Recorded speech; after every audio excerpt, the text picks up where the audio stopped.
Dan Renner has joined the conference.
You good?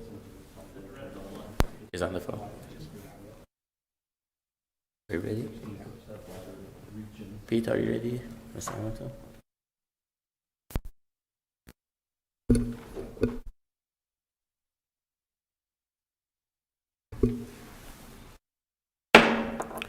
call the meeting to order. Please join the board for the Pledge of Allegiance.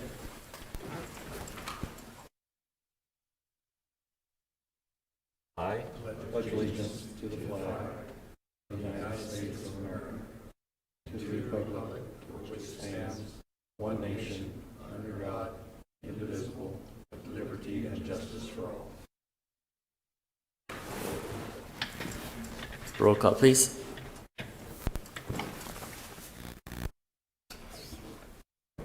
Chairman Azarmi. Here. Vice Chairman Hamilton. Here. Board Member Prophet. Here. Board Member Rugi. Here. Board Member Walker. Here.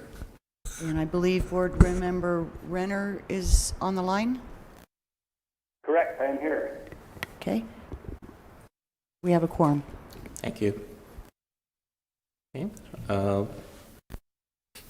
Have we all read the workshop minutes? And if we did, make a motion for the approval, please.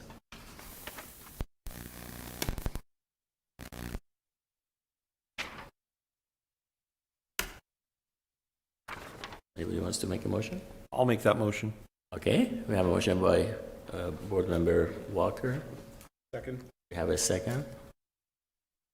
Any discussion? All in favor say aye. Aye. Motion carries. Old business none, new business. Discussion of possible action, adoption of 2018 ICC code change with amendments. Gilbert, you want to give us like a brief narrative on that? Thank you, Mr. Chairman and board members. On February 10th of this year, the Code Advisory Board Committee held their meeting and workshop to discuss the possible adoption of the 2018 codes, and staff presented significant changes and possible amendments to the codes. The board at that meeting directed staff to address approximately 7 amendments of the code that they felt would need to be refined or need to be updated for possible adoption. And if you want to go into your packets, I can just go down these list by list. First amendment that the board wanted to address was basically in the building code advisory, or it's actually in the building ordinance, and it's section 7B. And that is on page 5 of your packet. And the board requested that the definition of repairs be added to subsection B. So we've added the definition of repairs straight out of the IRC and the International Building Code, which defines out what is exempt from permit for repairs. Second item on the agenda for amendments was IRC Appendix A. This was an appendix in the residential code addressing sizing and capacities of gas piping, and the board requested that to be removed. This is on page 11 of your packet. And again, under IRC appendixes, and it's basically been eliminated from the appendixes of adoption. Third item was International Residential Code section 105.2. And this was requested to provide additional clarification for one-story accessory structures, detached accessory structures that are exempt from permits. Again, this is on page 11 of your packet, and it would be under section 105.2. And we've amended the ordinance to read one-story detached accessory structures provided that the floor area does not exceed 300 square feet. No utilities are allowed. And this would be under work exempt from permit. So just a clarification on that. Item number 4 was International Residential Code section 106. And this was information on construction documents. This is on page 12 of your packet. Section 106.1.1. We basically brought it back to what it originally stated prior to us looking at the 18 codes. So this is what we had amended in the 2012 codes, which, and I'll read it, is amend this section to exempt plumbing, electrical, and mechanical plans for residential construction. It was removed from the plans. Section number 5 was a table in the IRC which calls out our climatic and geographical design criteria. This is on page 13 of your packet. And again, these are the criteria that we add in. Most of these are blank.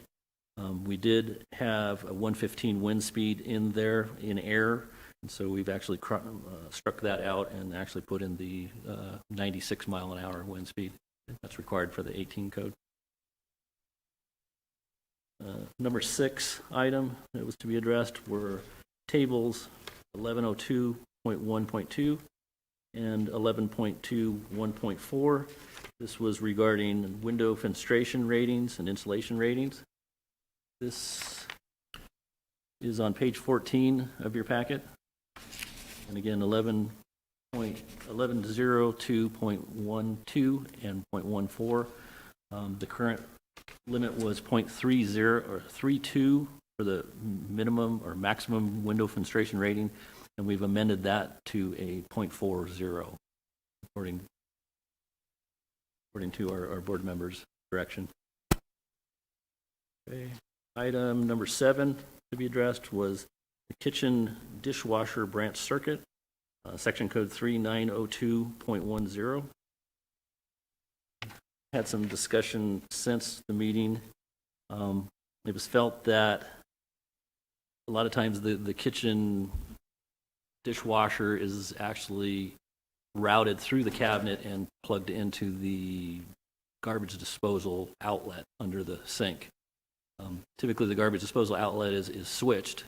So at one point, we had discussion, I believe, that didn't need to be GFI protected.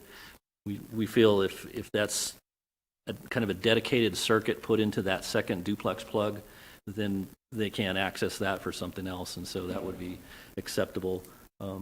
Staff has a recommendation to amend that to read, the kitchen dishwasher electrical circuit may be non-GFI protected if ran to the garbage disposal outlet plug, or outlet, I should say. So that would exempt the dishwasher from being on a GFI protected circuit. That's the 7 amendments that the board directed staff to go back and reintroduce and rewrite for your approval. Is there any other amendments or any other part of the codes that wish to be discussed? Okay, and then definitely we talked about no fire sprinklers, and energy code is not included in the 2018, correct? Correct. In addition to these 7 amendments that you have. Correct. Right. Any question from the board? Chairman Azar, just to clarify a little bit on that, these were changes following the Building Code Advisory Board meeting. So all of the amendments that we discussed at the Building Code Advisory Board meeting are still in place. Correct. These would just be changes either to those amendments, either as directed by the board, or there's a few of them as clarification. For example, the 300 square foot building, that was more clarification on staff's point to make that more clear, I guess, in the ordinance. Well, just for the point of clarification, I wanted to make sure that those were already exempt from that. Any question? We have 2 speakers. Mr. Gatewood, you have signed up to address the board.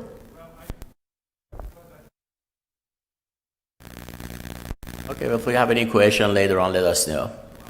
I appreciate that. Mr. Adams, Larry.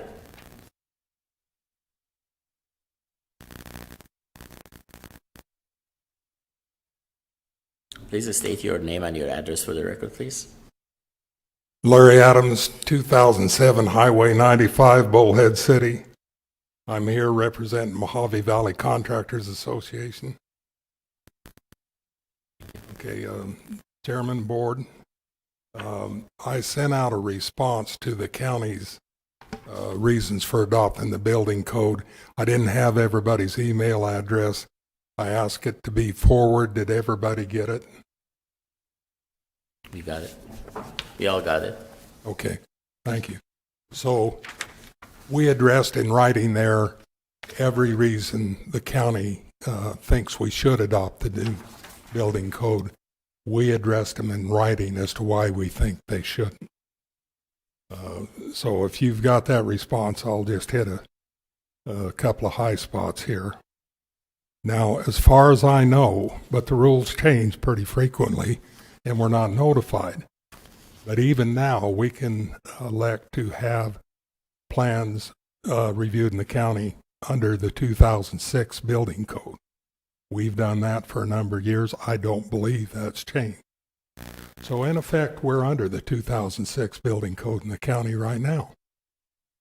And I will say that Bullhead City is under the 2006 building code.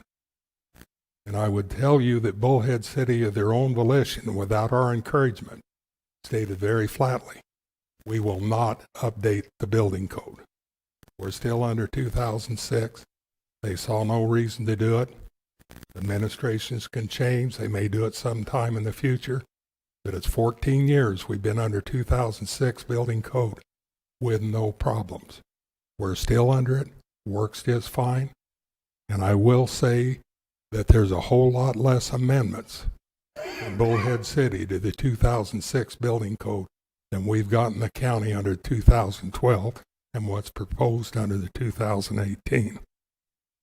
So in effect, Mojave County's under 2006 too, so is Bullhead City. So I've addressed those remarks in my written response there. Now there's a few people on this board that were around a few years ago when the county wanted to go to the 2012 building code. Not many, but Betty was there, Doug McGee, a few. Keith was there. And as you recall at that time, we met for 6 to 9 months and went over that 2012 building code in detail. But in that period of time, we didn't get to anything other than the structural portion of that building code.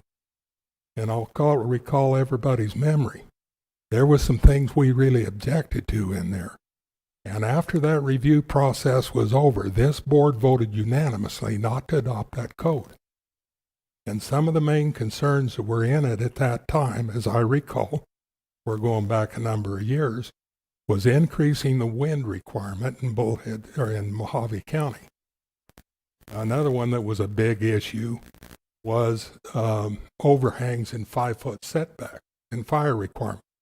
Big concern because we got all kinds of 50-foot lots, and that ruled out overhang. Well, now I see what they're touting as a big advantage going 2018. They've done away with those requirements. Well, there's a bunch of us was trying to tell them in 2012, don't do this. And now they're touting that as, boy, this is a great improvement on the building code. We took them out. What I want to know is when somebody's going to hold these people responsible for all the extra money and grief they caused people for 7 and 8 years before they figured out we shouldn't have done that. But you that were on the board remember very clearly what I'm saying. Now, when that process was over after 6 or 9 months, the board unanimously said, we're not going to 2012 building code. Miraculously, a year later, with no notice, we get up and find out we've adopted the 2012 building code. So they backdoored us on it. That's how we got to 2012. And I will say you can amend the 2006 building code as easy as you can amend the 2018. And you see right now we got a bunch of amendments. A bunch of them. Maybe we shouldn't go there at all. Now, I didn't address the insurance portion of that. John Campanota of our association researched that thoroughly and included some handouts on that. But a claim was we got to have the latest edition of the building code, and if we do, you'll save 10% on your insurance if you're in a flood zone and 5% if you're not. Well, he researched that as I understand it, and the policy for a flood insurance varies considerably, somewhere between $250 and $800 a year. So at best, you can save $80 a year And it doesn't say you have to have the latest building code, it says you have a building code. And does everybody in town have to pay a lot more money? So a few people, and if it's $250, it's $25 a year. So does everybody else have to pay so these people can save a few dollars? I don't think so.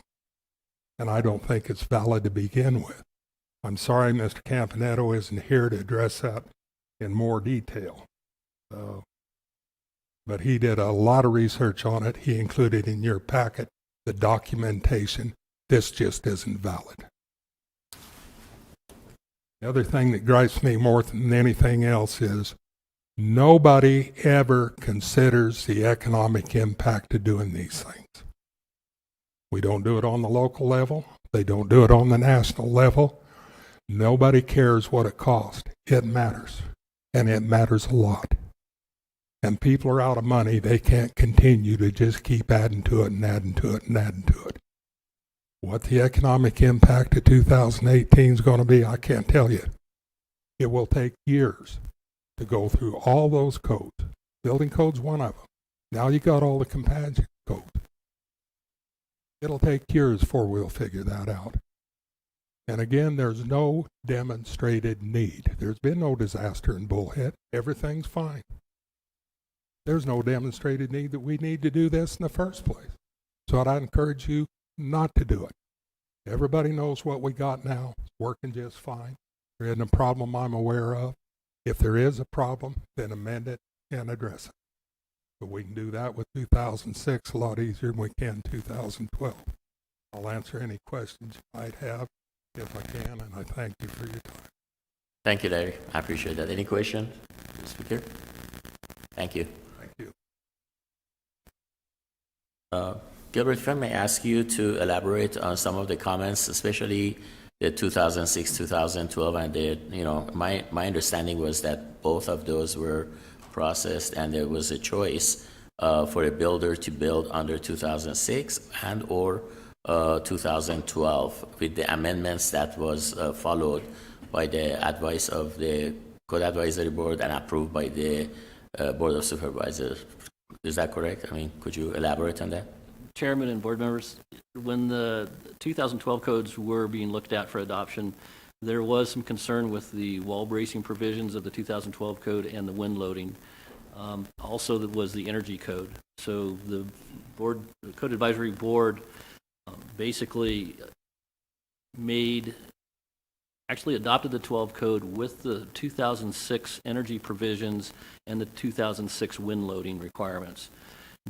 Several years down the road, we had conflicts with the wind loading and the categories within the 12 code that we basically brought back before the Code Advisory Board and made an allowance that you could use the 2006 as an alternate means and methods because there was so much conflict within trying to work the energy code within the other codes.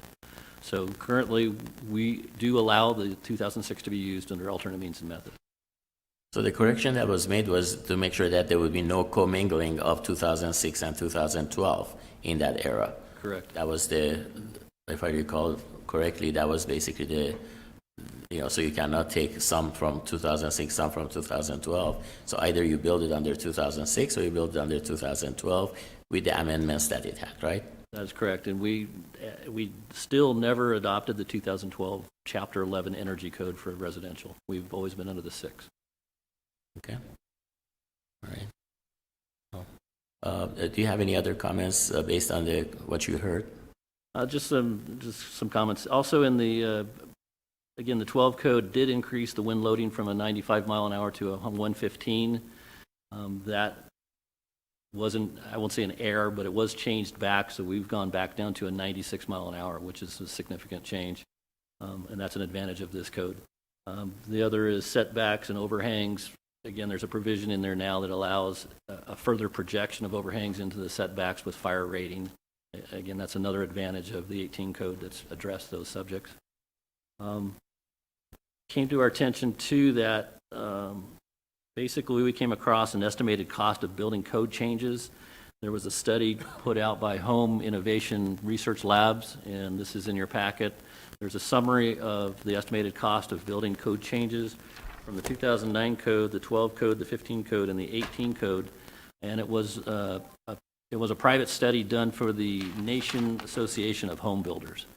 So basically in that document, and you have a copy of the summary of those, they're basically saying the impacts of the 18 code, and I'll just read it, shows a modest cost impacts for most homes ranging from a minor $100 increase to a $600 savings over the 2015 code.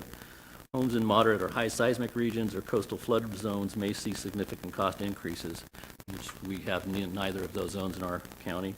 And the reason for some of the savings were new options in insulating attics may provide significant savings. So it's to be noted also in this report from the 2009 to the 18, significant changes were put in the code. I'll just say the 9 code increased, they state, the house $6,000 in that year of that code change. And the reason was mostly because of the energy requirements. That in the 9 code, they required the blower door test, they required high efficiency furnaces, they required duct sealing and testing, and then testing of the thermal envelope. All of those testing and methods we amended from the code. And we currently are proposing amendment of that on the 18 code also. So, and sprinklers were also a part of that, and as you know, the state mandated that jurisdictions couldn't require sprinklers. So the majority of increases for each code section are really a lot of energy-based costs that we haven't occurred because we amended those. And again, on those energy codes, if I remember it right, because this area, we do that anyway in terms of, like, for example, upgrading to R38, and it seems like everybody's using R50 anyway, or almost. Exactly. R30. So that would be something that in the report they would account for, because the last code required R30. So they account for a cost of that increase. But again, the industry standard is already providing that. Correct. And the dual pane windows, etc., the same thing on that one. Right? Yeah. Any other comments you have? Just want to let you know, I don't know other board members if they're working with other jurisdictions. Our engineering firm is working with the City of Needles on some of the 2 of the projects over there. And, just want to let you know that it's about a month and a half. They adopted 2019 code as a package with no amendment. And it's a nightmare. It's just, I did a cost comparison between what we do, and there is over $30,000 cost difference that is going on. As far as I know, Mojave County is the only jurisdiction that has this ordinance to have a code advisory board. Most other jurisdictions, they do not have this opportunity for the end users and stakeholders to be able to have this dialogue and be able to reason with the other side of the table on this thing. I remember when we were involved with the IBC 2012, City of Kingman adopted 2012 as a whole, and I know that some of the members of the city, they were in our meetings, because they wanted to know what amendments they were kind of educating themselves about it. So I'm just complimenting, the process here that, we have the opportunity to at least talk and, correct some of the issues like what we've done in 2012, taking some of the items out. That $30,000 cost difference between Needles, one side of the river to other, that's extremely important in in terms of the losing agreement or less migration of those who want to basically come to Arizona or build with us. So again, I just want to make sure that I share that information with everybody that all of those factors that we are seeing that we are taking out of 2012 and now out of 2018 are those sharp corners that could harm really the market, and obviously we are, it seems like, doing our due diligence to the best of my knowledge on that one. Larry, may I ask you a question? Has your group, like Mojave Valley Contractors Group, have they looked into it to see if there was any items that, you know, they had complained about in terms of, like, you know, if there is anything beside the one that, you know, right now was discussed to take out, like, you know, the energy code, like, you know, the fire sprinklers or other items that you heard in the past couple of meetings that was taken out of it. Did they see or did they review anything that, you know, they were objecting to? Well, in the past, yes. No, I mean, on Recently, this side. since this came up, Mhm. we have been dark because of COVID. I Been see. a lot of health problems. So as a group, our board of directors has met, but not the group as a whole. We will go back to meeting in March 10th. Okay. Will be, so we haven't really had an opportunity with the whole group, but certainly in the past is the reason we took part for 9 months with that thing up Correct. there. And, you know, it hasn't changed. We know what we got with the 2006. We're still under 2006 with the county. There's absolutely no reason. What they're touting as a great advantage to go to 2018, they shouldn't have put in 2012, and we tried to tell them not to. But now it's a big advantage to go 2018. We won't have it in the 2006. So I hate to be evasive, but the train's moving pretty fast, and we haven't had an opportunity as a group to address that other than what I've told you. Thank you. Thank you, Larry. Mr. Hamilton? If I could, Mr. Chairman, Sure. I haven't seen this economic study, but I'd sure want to look at it and take it apart. I'm in the Sure. business, you are too, Absolutely. and I don't believe that. Sure. Mr. Hamilton? Thank you. This, Mr. Adams, this is, I guess this is a question that's kind of directed to you and Gilbert and Tim. Apparently, I'm a little confused here, which doesn't take much. I keep hearing that from you that we're under the 2006 code, but yet the county says we're under the 2012 code, except for two exemptions. Am I hearing this right, or can somebody explain that to me? And with that said, do we really know what the changes from the 12, if we are on the 12, where there's an economic impact if we're on the 12 and go to the 18? We probably don't, and I tried to make that point. We adopt all these codes, the building code's a part of it, but you got all the companion codes that nobody's got any idea what's in.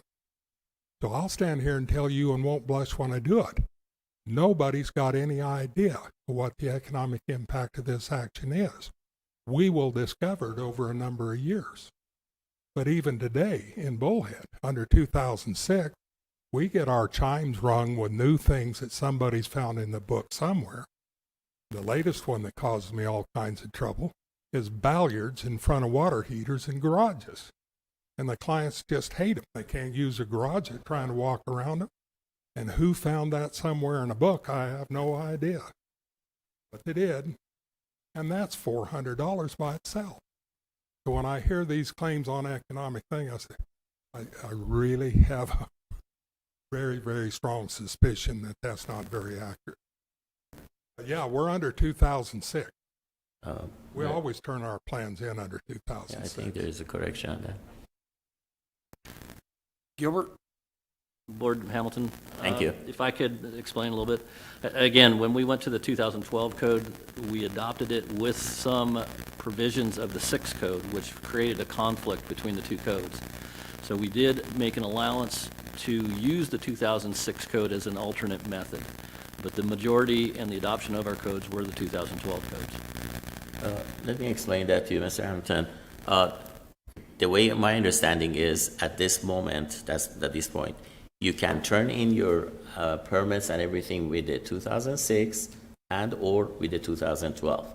It is encouraged to be on 2012 by the Mojave County. So both of those were validated by the Board of Supervisors for adoption. Again, with the 2012, there were some amendments, just like what we have right now before us, that would basically soften off the 2012.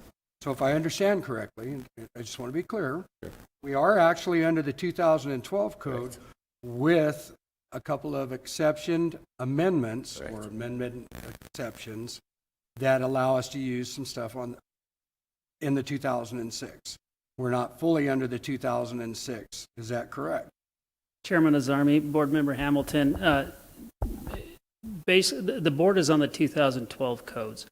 In 2015, the board adopted the 2012 codes. At the time, there were some amendments that allowed for provisions of the 2006 code to be adopted as part of the 2012 codes. As Gilbert mentioned, that led to some conflict between the two codes. So the board then, and it's been a couple of years, adopted the building codes allow for alternate means and methods. So in order to clarify and to kind of clean up those conflicts, the board adopted as alternate means and methods the 2006 IRC. So it's only the residential code is accepted as an alternate means and methods. The adopted codes for Mojave County are the 2012 codes, but there is an alternate means and methods approved to use the 2006 IRC. Thank you. That clears, so the commercial, fire code, everything else is under the 12 then? That's correct. So as I look at this, and I had mentioned it at the last meeting, just type in Google, however you want to do it, significant changes or changes from the 2012 to the 2018, it'll bring up every single code book that the changes are. And when I look at the IRC, there are only 20 changes. Am I correct in that as well? And we've gone through on some of those changes. Let's throw out the energy efficient code because we're pretty much throwing the changes in that out anyway. So in just the IRC alone, there's only 20 changes that they've made in the book from what I can see. Does that sound accurate? Chairman. What happens is the code council puts out a book.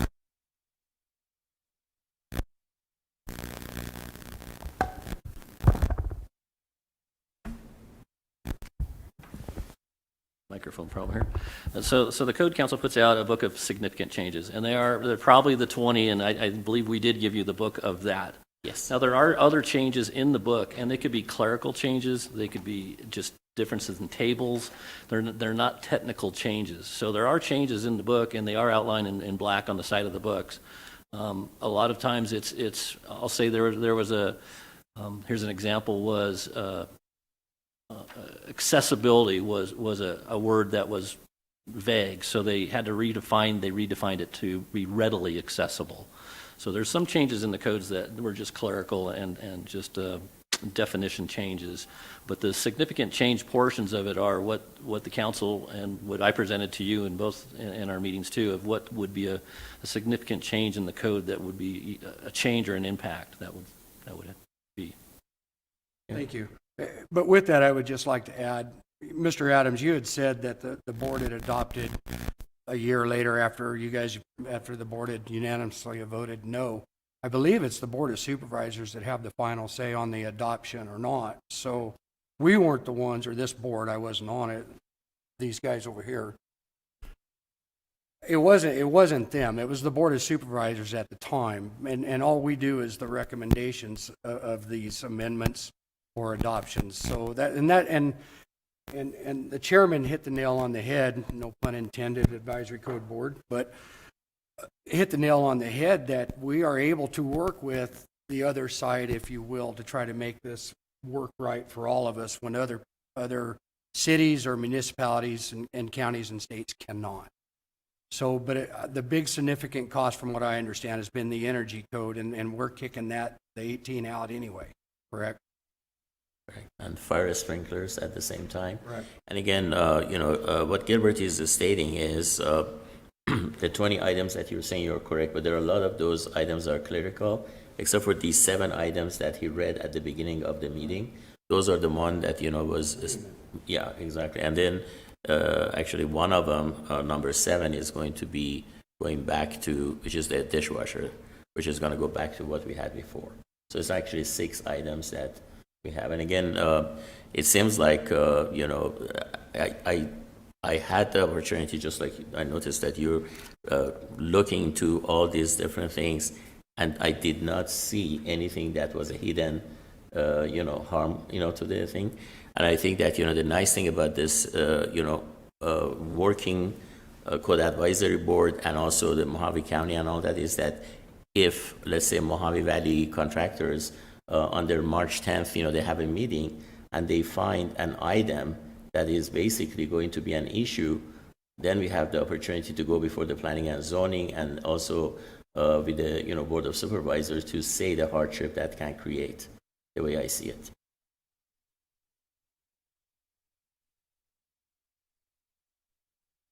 Okay. Any questions? Anything? Okay. Mr. Adams.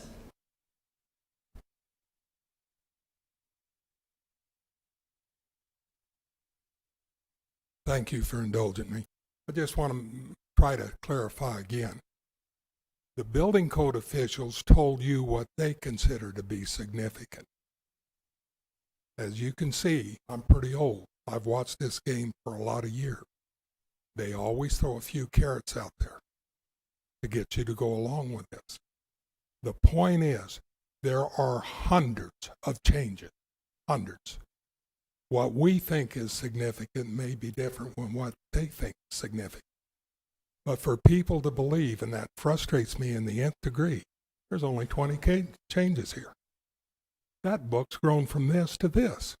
That's not because there were 20 changes. There are hundreds of them. And we'll be discovering years from now what that impact is.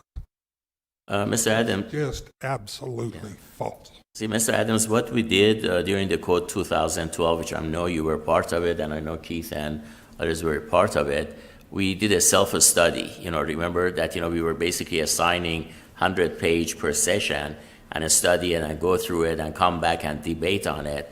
And, so the end result was what we found was very minimal stuff on it. So what I'm saying is that, the same procedure can apply right now.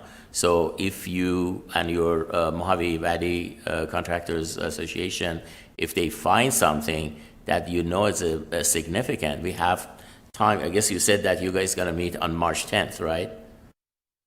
Yeah. Yeah, so if you find those, let's say not 100, but let's say find 10 of them out of that 100 that you find, let's bring it up, and then we would be able to address that, because that's what we are looking for. I personally went through the part that I could, not the whole thing. I say that not the whole thing, but the items that was checkpoints for us from the last time, and I did not see anything that could cause issue except for the dishwasher, which I brought it up, and it seems they're already reacted. So I'm saying that, since this was instructed by the Board of Supervisors, the review to 2018 code, it was not by this board, it was instructed by the board to be able to go through this process. Is that correct? It was the board's decision, right? So this is basically the assignment that was given to us to be able to take a look at it and come out and say, okay, we don't like these items and we suggest these items needs to be addressed. And that's exactly what this board has done. To basically went through it and say, okay, as an end user, this is basically what we have. And then, as I said, if there is any item that you can find, let's say 10 out of those 100 items that you can find, let's put it on the table so we can basically see it. And I'm sure that we have an opportunity to go before the Planning and Zoning Commission, address it, and or to the Board of Supervisors. We will be there. I appreciate that. The reality is. Sure. Now, how we got that code the way we did, I have no idea. All I know is, as far as all of us were concerned, this is a dead issue. We got up one morning, we had the 2012. What process took place, I don't know. But there was no public involvement. Boom, you've got it. And I'll point out again, Mr. Chairman, you were there. Yes. We spent 6 to 9 months. We looked at the structural portion, nothing else. It took that long. And when we examined it in detail, it was unanimous. No way are we going to do this. items on it. And then out of the clear blue, we got it. But if you take your time to analyze it, you're going to say, holy mackerel. I appreciate it. Mr. Adams, Yes, sir. I'm struggling to try to find where all these hidden changes are and who is dangling a carrot in front of me to do this, because you can't see this desk right here, but this is, I've done my homework on, as the chairman had stated, we all have, to try to find something that's hidden from the 2012 to the 2018. And I personally can't find anything in there that is going, I'm a builder myself. I want to build a quality home for people. And I want to make sure that it's done right, and I want to make sure that it's done affordable. I can't find anything in here where it's going to cost them more, the consumer more, by doing this, especially if we alleviate the sprinkler system and the whole big part of the energy efficient code. What I have found is that, and I sell a lot of metal buildings, is that now it's going to be cheaper Yes. for the metal buildings, for the consumer to buy a metal building. There's certain things in there that I'm finding that's actually making it cheaper. And as we got this letter from the National Builders Association of their cost analysis where it's going to be cheaper. So I really would like to know, if you could please show me what's hidden. I know I would like to know what's hidden, because I'll investigate it. Okay. I'll do the best I can. I appreciate that. Thank First you. of all, I'll address your carrots. And I've said it when I was up here before. The carrots is dangled in front of you. The one that is of particular interest to you is reducing the wind speed. Well, that's a carrot they're dangling in front of you. They should have never upped it in 2012. And we objected then. Now, you know what gripes me is, when is somebody going to hold these people responsible for all the money they cost people in the grief from 2012 to 2018 when they decided we shouldn't have done that? Because they cost people a lot of money. So now they count this as a big advantage and an improvement over 2012. You shouldn't have done it in 2012. That was a mistake. And I don't know how to really emphasize on you enough. Last time when we took it apart piece by piece, 6 to 9 months of study to figure that stuff out. Now you're wanting us to do these 30 or 40 or 50,000 pages in a week. Can't do that. Besides that, I'll just about guarantee you the only copy of the 2018 building code in Bullhead City is in my office. I don't think you'll find another one anywhere. So to meet your request is virtually impossible. There's not enough time, and certainly not enough time in the time frame you're laying out here. We couldn't do it in a year. Larry, just for your information, I personally ordered, the book, and I ordered kind of either highlights the most important items on these 2018, which basically shows all the important charts, tables, details that it has. And I tried really hard, except for those items that we are taking out, like, for example, that air conditioning, like HVAC, that safety valve and all that, which is here, and we are taking it out. To be honest with you, I could not find anything there, but I'd love to, for you and for the group to help us on that. And again, all it takes is, let's say you find 10 items, we put it on the agenda, we form a meeting and we go over it, and if you have to take it out, we take it out. We'll do what we can. I appreciate that. Thank you. You should know the impossibility of what you're laying out here. Correct. You're talking hundreds of thousands of pages I understand that. in a week or two. Thank you. I appreciate it. Mr. Gatewood, do you have any comments? You need to come to the speaker because we have to record you. And please state your name and your address for the record, please. Dan Gatewood, 519 South Antelope Drive, Fort Mojave. Thank you. I'm just a property owner. I'm not a builder. I'm not an expert. I am president of our homeowners association, so I'm aware of, I think, the last 2 or 3 projects we've had. We've had some issues with building code interpretations and things like that. I guess I've learned just enough today here to kind of be confused, so I'm not going to comment on that. And I was going to say I really appreciate Larry Adams' thoroughness and input and everything. So with that, I'll just say thanks for the opportunity to attend the meeting. Thank you, Mrs. Okay, any other further discussion? Good. So, do you, Gilbert, want to go over those 6 items then, or we are all good about it? I know the item number 7 was the one that was kind of changed, and you have a new verbiage on that one, right? Correct, Chairman. Our recommendation would be just to strike out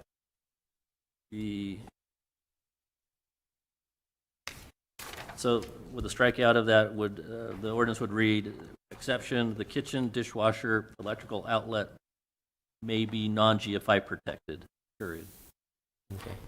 So the rest of the strikeout would be if the outlet is not readily accessible and located behind the dishwasher. So, if you want to have the board members have a motion, what would be the correct motion that would include deleting the energy code, deleting the fire sprinkler, and these, items? So, do you have something ready? Chairman Azarmi, if I might be able to assist here. So just to clarify, so during the Building Code Advisory Board workshop, we went through a number of amendments. You'll all remember we were here for quite a few hours. But we went through a number of amendments, and all of those amendments that were discussed and proposed at that time are still included unless they're mentioned in those 7 items that are in Right. Gilbert's memo. So included in those amendments that were approved were the fire sprinklers, those types of things. So all of those things that we discussed in that meeting, these 7 items are really just changes to those amendments based on the discussion at the workshop. So basically what I would suggest as a motion would be to adopt the Mojave County Building Ordinance as proposed, with the exception of IRC Section E 3902.10 to read. Let me open that up. Page D up. To read. The amend to add exception, the dishwasher electrical outlet may be non-GFCI protected. But it would be a dedicated circuit, right? Correct. So it would be basically as we have now. So what Okay. this would allow is So what we have is acceptable. exactly So we don't need where you're plugging it in underneath the sink next to the garbage disposal. Okay. This would allow for that. But we need to make sure that that goes into the motion, right? Yes, because the updated codes, or the 2018 codes, and correct me if I'm wrong, Gilbert, require that be GFCI protected. So what this amendment would do would allow that to not be GFCI. So Director Walsh, if I may ask you, if you could go ahead and give us this statement, so this way the board can refer to that. Very good. So the motion that I would recommend would be to adopt the 2018 ICC codes with the proposed amendments as proposed today, with the exception of IRC Section E 3902.10 kitchen dishwasher branch circuit to be amended to state, exception, the kitchen dishwasher electrical outlet may be non-GFCI protected, period. Are you good with this motion? Everybody? I'll make a motion, what he said. Okay, so we have a motion by Board Member Walker. Do we have a second? We have a second by Board Member Vice Chair Hamilton. Any further discussion? All in favor say aye. Aye. Any nays? Motion carries. So what's the next item? That's it. That's it? Do we have a motion to adjourn the meeting? I'll make that motion to adjourn. We have a motion, we have a second, any discussion? All in favor say aye. Aye. I don't think there's any nays, so thank you all, I appreciate that.